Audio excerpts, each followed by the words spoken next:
Picture this. A man is straining up a steep hill, dragging a heavy cart with nothing but his own strength. His back is bent, his hands are blistered.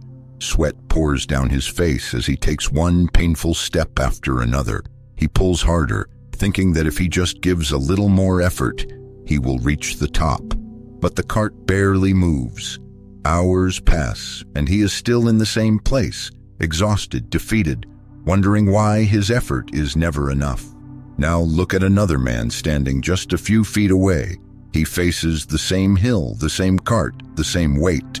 But instead of grabbing the cart with his bare hands, he attaches a simple pulley system. He pulls once, and the cart rises with ease.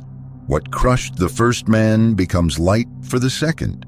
They are both working, but one is trapped in endless struggle, while the other moves forward with surprising ease. This is not just a story about carts and hills. It is the story of your life and the life of millions of people who were told the same promise from childhood. Work hard. Keep your head down.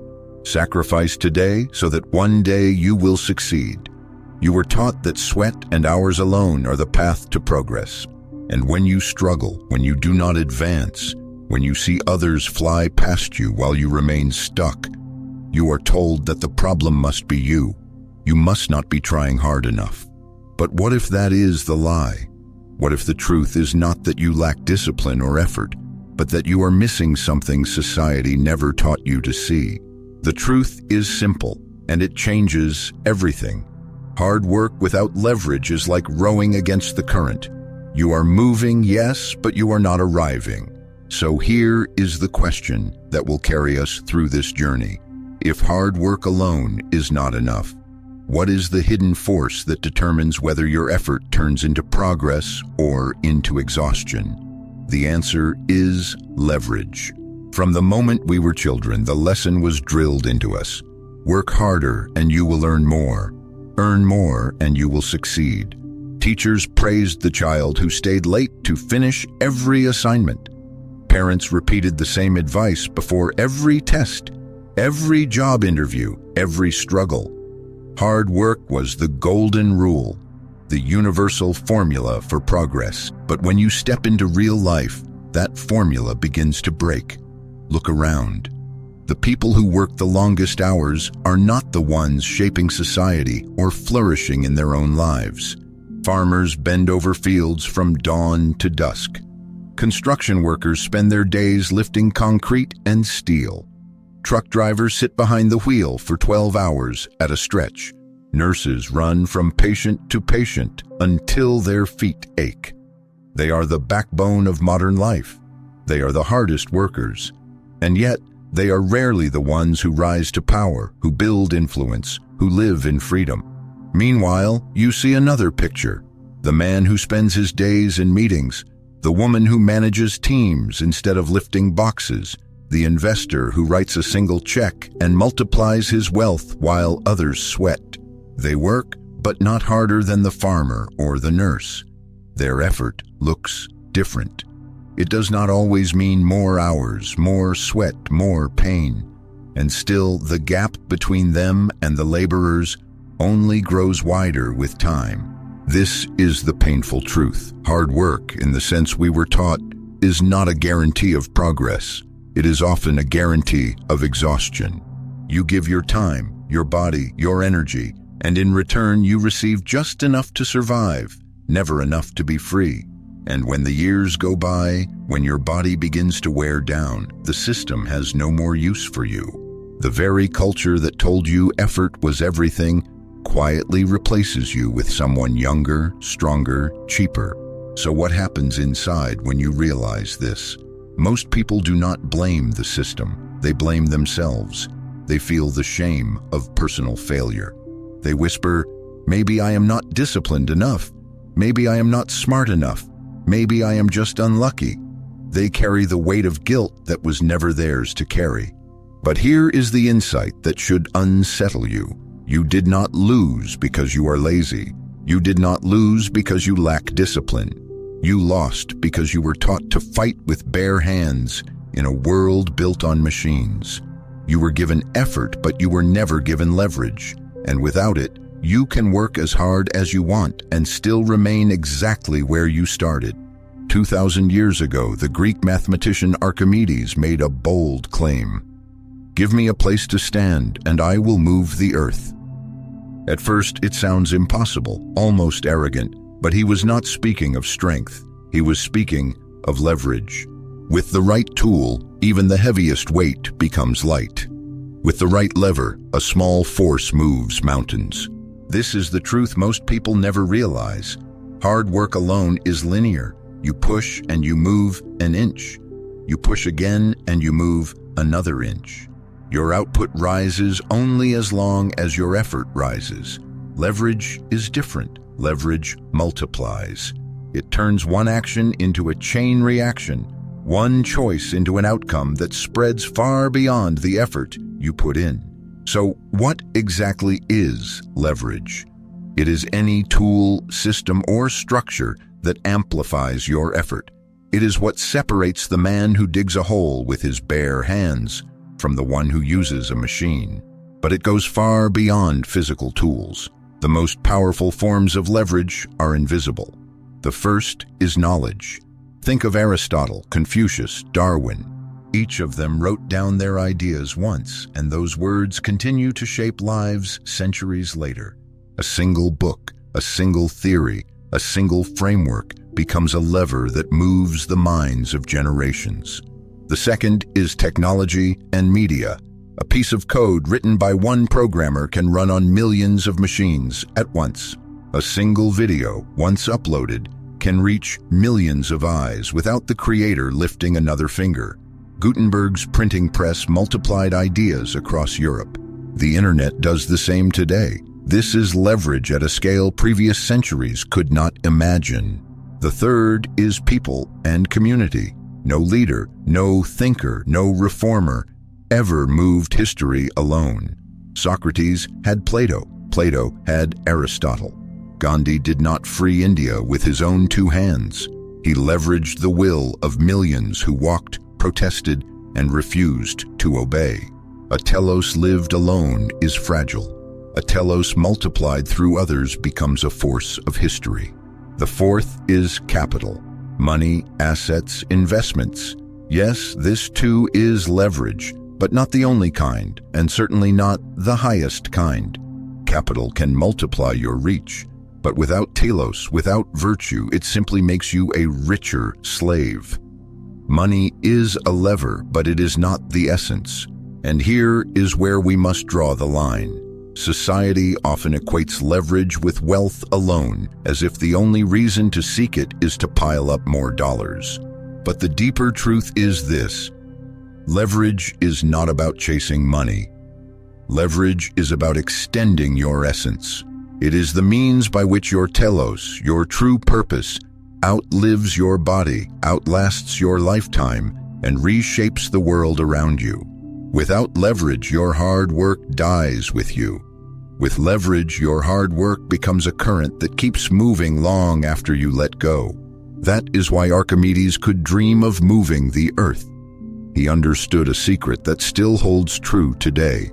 The question is not how much effort you have. The question is what lever you are standing on. If leverage is so powerful, why is it that almost no one grows up learning about it? Why do schools repeat the mantra of discipline and hard work, but never show you the tools that multiply those efforts? The answer is not an accident. It is design. Modern education was not built to create thinkers, inventors, or free men. It was built to create workers. Look closely and you will see it.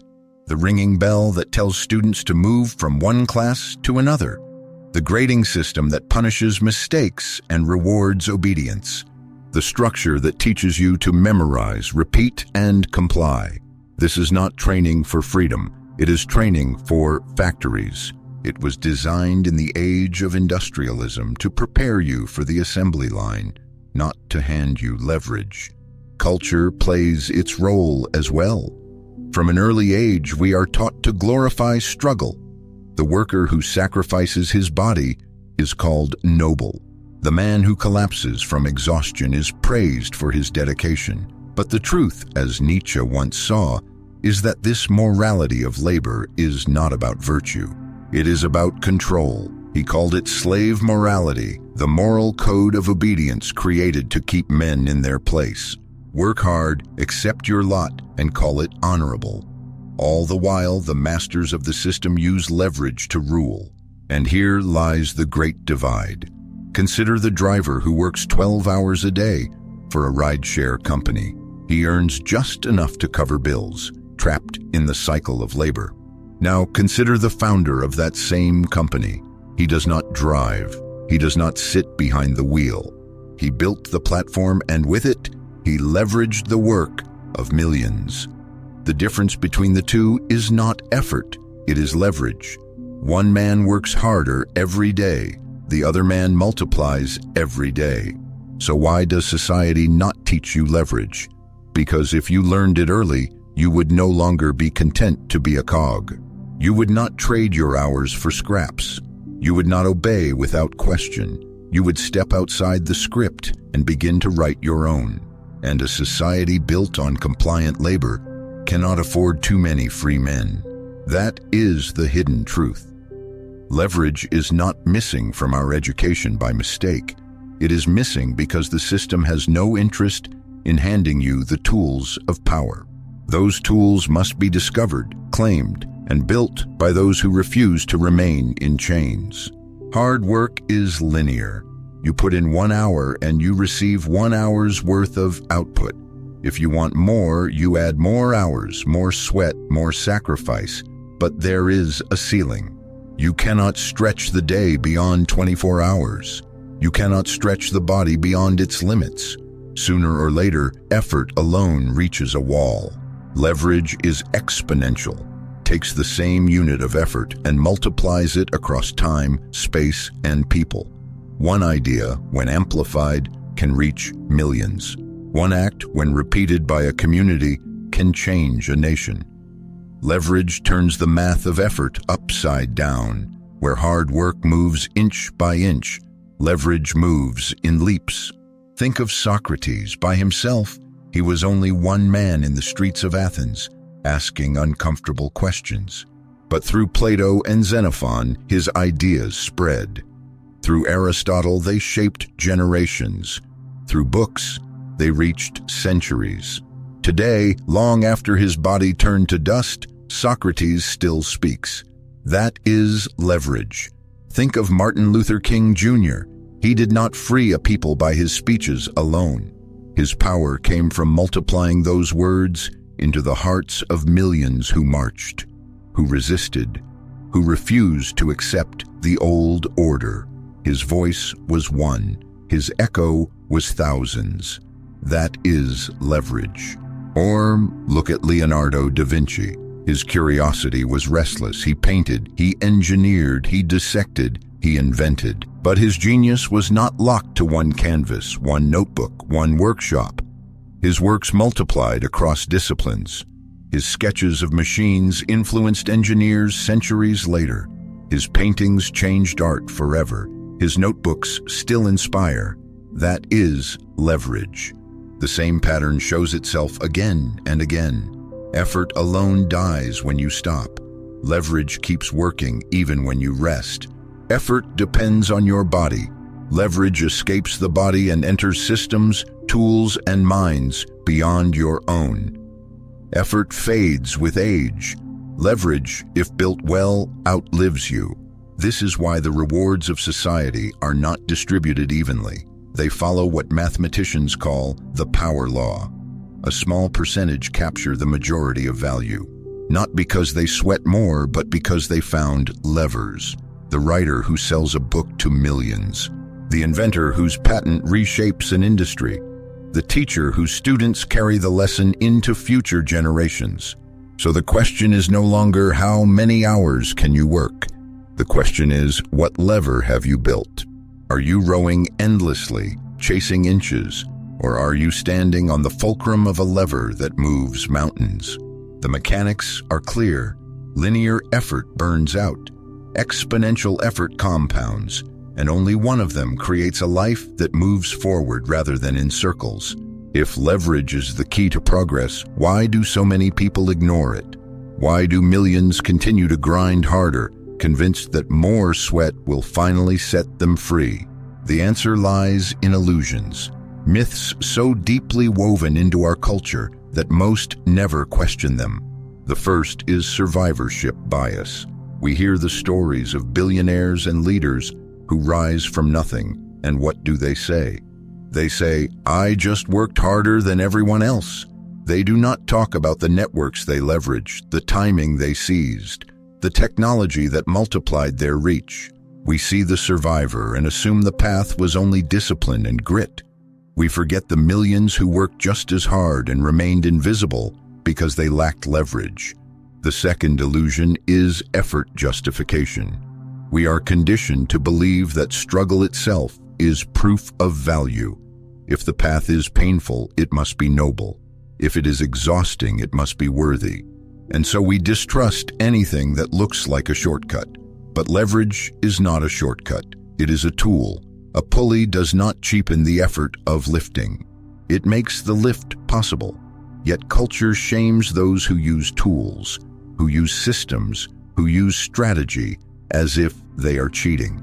The truth is, they are not cheating. They are seeing what the rest refuse to see. The third illusion is the culture trap. Education, media, even entertainment reinforce the hamster wheel. Work harder, climb higher, consume more, repeat. From motivational posters to corporate slogans, the message is the same. Grind now, glory later, but later never comes. The wheel spins, and the runner stays in place. All the while, those who built the wheel are the ones who profit, not the ones running inside it. Look at the modern office worker. 60 hours a week, chained to emails, projects, deadlines. He sacrifices time with his children, his health, his dreams. Meanwhile, another man writes an open-source program in a few weekends. The code spreads across the world, used by thousands, maybe millions. Which one truly moved forward? Which one found leverage? These illusions are powerful because they appeal to our pride. They whisper, "Your suffering makes you virtuous." But the truth is harsher. Suffering alone does not make you free. Sweat without leverage only feeds the system. Until you see through these illusions, you will keep running harder, believing you are advancing, while the world quietly leaves you behind. If leverage is so powerful, there is still a danger. Many chase it only for wealth, only for status, only for the mask of success. But leverage without telos is empty. It multiplies noise instead of meaning. It spreads distraction instead of truth. The goal is not just to build leverage, but to build it in harmony with who you are meant to be. So how do you do that? You begin with a simple framework: telos, arete, leverage. Telos is your essence, your purpose, the direction of your being. For some, it is healing. For others, it is teaching. For others still, it is creating, leading, building, or questioning. Without telos, leverage has no anchor. It becomes a tool in search of a master, and a tool without purpose can just as easily destroy as it can build. Once you see your telos, the second step is arete. The Greek philosophers used this word to describe excellence, the pursuit of mastery. If telos is your compass, arete is your craft. It is the discipline of sharpening your skill, refining your knowledge, deepening your character so that when leverage comes, it amplifies something worthy. Without arete, leverage only multiplies mediocrity. With arete, leverage multiplies greatness. Then, and only then, comes leverage itself. The question becomes, what tools, what systems, what platforms will carry your telos beyond your own body, your own lifetime? And here the forms are endless. If your telos is teaching, you can write. A book requires effort once, but teaches for centuries. Today, a video or a course can spread across continents. Your classroom is no longer limited to 4 walls. If your telos is healing, you can research. One discovery, shared, can heal millions you will never meet. You can train others, building institutions that continue long after you are gone. Your care multiplies through the hands of those you taught. If your telos is creating, you can use media, technology, and community. A painting hung on one wall is art. A painting reproduced, shared, and studied becomes culture. A song sung by one voice is beautiful. A song echoed by millions becomes timeless. If your telos is leading, you can build movements. Leadership is not about controlling followers. It is about multiplying your vision in others, so that they carry it even without you. The leader who clings to control has no leverage. The leader who empowers others builds a force greater than himself. Notice what all of these have in common. Leverage does not replace telos. It does not give you purpose. It only magnifies the purpose you already have. That is why the first two steps matter. Without telos, you are lost. Without arete, you are weak. With both, leverage becomes the wind at your back, turning your effort into a current that carries you far beyond your own strength. And this is what society never told you. You do not need to abandon meaning for efficiency. You do not need to trade virtue for power. The true path is alignment.